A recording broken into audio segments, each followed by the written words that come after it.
തൃശൂർ പൂരത്തിന് വെടിക്കെട്ടില്ല, കുടമാറ്റം കുറയ്ക്കും. ആചാരപരമായ ചടങ്ങുകൾക്ക് മാറ്റമില്ലാതെ പൂരം സംഘടിപ്പിക്കും. മഠത്തിൽ വരവും ഇലഞ്ഞിത്തറമേളവും തെക്കോട്ടിറക്കവും നടക്കും. തൃശൂർ കളക്ടറേറ്റിൽ നടന്ന ഉന്നതതല യോഗത്തിലാണ് തീരുമാനം.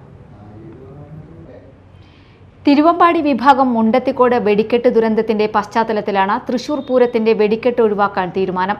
തൃശൂർ കളക്ടറേറ്റിൽ നടന്ന ഉന്നതതല യോഗത്തിൽ ദേവസ്വം മന്ത്രി വി.എൻ. വാസവൻ, റവന്യൂ മന്ത്രി അഡ്വക്കേറ്റ് കെ. രാജൻ, മന്ത്രി ആർ. ബിന്ദു, എം.എൽ.എ. പി. ബാലചന്ദ്രൻ, ജില്ലാ collector, city police commissioner, Thiruvambadi Paramekkavu Devaswom പ്രതിനിധികൾ, മറ്റു ഘടകക്ഷേത്രത്തിലെ ഭാരവാഹികൾ, വകുപ്പ് തല ഉദ്യോഗസ്ഥർ എന്നിവർ പങ്കെടുത്തു.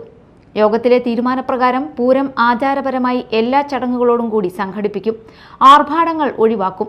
തിരുവമ്പാടി വിഭാഗത്തിന്റെ മഠത്തിലേക്കുള്ള വരവും മഠത്തിൽ വരവ് പഞ്ചവാദ്യവും പതിവ് പോലെ ഉണ്ടാകും. പാറമേക്കാവ് വിഭാഗത്തിന്റെ പൂരം പുറപ്പാടും ഇലഞ്ഞിത്തറമേളവും തെക്കോട്ടിറക്കവും നടക്കും. തുടർന്നുള്ള കുടമാറ്റം ഇരുവിഭാഗവും കുറച്ചേക്കും. വെടിക്കെട്ട് സമയങ്ങളിൽ ആചാരപരമായി കതിനകൾ ഉപയോഗിക്കും. പിറ്റേ ദിവസം പതിവ് പോലെയുള്ള പകൽ പൂരവും ഉണ്ടാകും. ഇരുവിഭാഗവും പൂർണ്ണമായും വെടിക്കെട്ടുകൾ ഒഴിവാക്കി. പാറമേക്കാവ് വിഭാഗത്തിന്റെ പൂർണ്ണമായും തയ്യാറായ വെടിക്കെട്ട് സാമഗ്രികൾ പിന്നീടുള്ള സർക്കാർ നിർദ്ദേശത്തിന്റെ അടിസ്ഥാനത്തിൽ നിർവീര്യമാക്കും. ഇത്തവണത്തെ പൂരം ഒരു സേവ് പൂരമായി മാറ്റാൻ എല്ലാ പൂരപ്രേമികളോടും തിരുവമ്പാടി ദേവസ്വം സെക്രട്ടറി കെ. ഗിരീഷ് കുമാറും പാറമേക്കാവ് ദേവസ്വം സെക്രട്ടറി ജി. രാജേഷും ആവശ്യപ്പെട്ടു. തിരഞ്ഞെടുപ്പ് ചട്ടലംഘനം നിലനിൽക്കുന്നതിനാൽ യോഗത്തിൽ പങ്കെടുത്ത മന്ത്രിമാർ ഔദ്യോഗിക പ്രതികരണത്തിന് തയ്യാറായില്ല. തീരുമാനപ്രകാരം 24-ാം തീയതി നടക്കേണ്ട സാമ്പിൾ വെടിക്കെട്ട് നടക്കില്ല. 27-ന് പുലർച്ചെ വെടിക്കെട്ടും 27-ന് പകൽപൂരത്തെ പകൽ വെടിക്കെട്ടും ഇത്തവണയുണ്ടാകില്ല.